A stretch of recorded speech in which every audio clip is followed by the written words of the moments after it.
ma statue.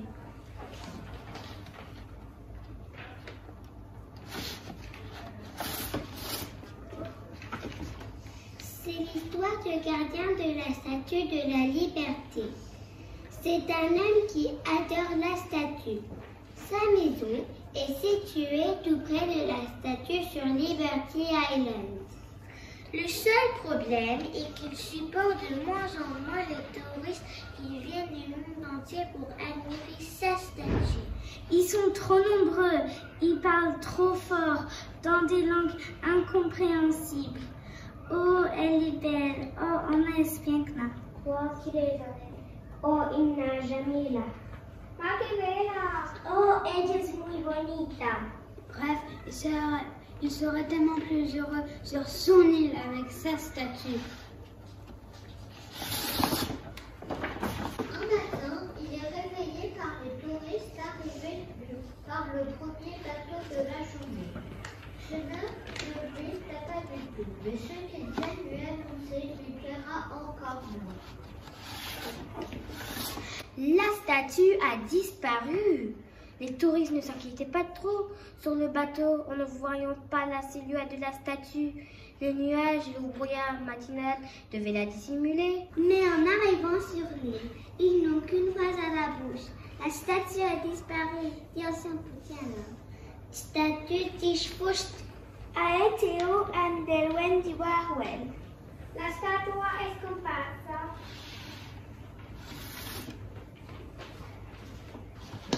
Eh bien, j'ai dit arrêtez de crier, je m'occupe de la situation. Je vais appeler Napoli, le maire de la ville et le président. Retournez chez vous.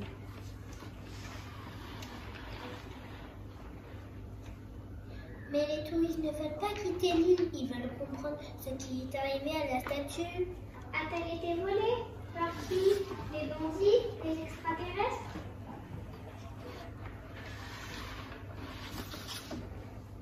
L'un d'eux dit au gardien: nous aimons beaucoup cette statue et nous aimerions vous aider à la retrouver. Regardez-nous, nous venons de pays très lointains. Nous pouvons contacter des gens du monde entier. Moi, je viens d'Irak. Moi, je viens d'Italie. Moi, du Mexique. Et moi, de Chine. Oh, et moi, du Japon. Et nous, de France, enfin, plus précisément, de Bretagne et d'Alsace. Après avoir été prévenus, les policiers annoncent que la statue est introuvable dans tout le pays. Le gardien réfléchit et finit par accepter l'offre des touristes.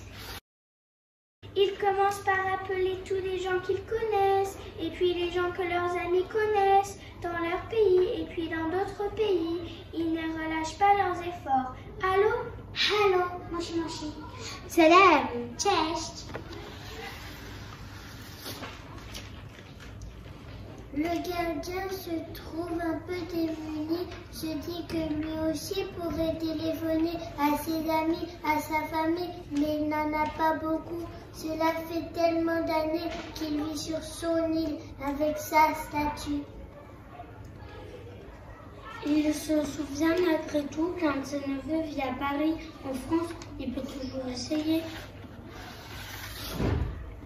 Il n'a même pas le temps de prendre son téléphone que celui-ci commence à sonner. C'est justement son neveu qui l'appelle de Paris. Mon oncle, j'ai une nouvelle incroyable à t'annoncer. La statue de la Liberté est à Paris. Je ne parle pas de sa petite sœur qui est toujours sur l'île, aussi à Paris, mais de ta statue, celle de New York. C'est vrai, j'aimerais lui parler. Peux-tu approcher ton téléphone de son oreille? Lui demande le gardien. Pourquoi es-tu parti? Tu ne te plais plus ici? Mais si, bien sûr, lui répond-elle. Mais le monde est tellement merveilleux et je voulais voyager un peu, découvrir d'autres espaces, d'autres gens, tu comprends? Ne t'en fais pas, je rentre bientôt. Je serai contente de te retrouver. Les voilà revenus sur leur île, mais le gardien n'est plus si seul. Les touristes sont devenus ses amis. Ils viennent souvent les rendre visite, ainsi que leurs amis et leurs amis de leurs amis. Il apprend même à parler leur langue. Bonjour. Dzień dobry. Dimat. Ni hao. À bientôt. Et Larika. A presto. Matane.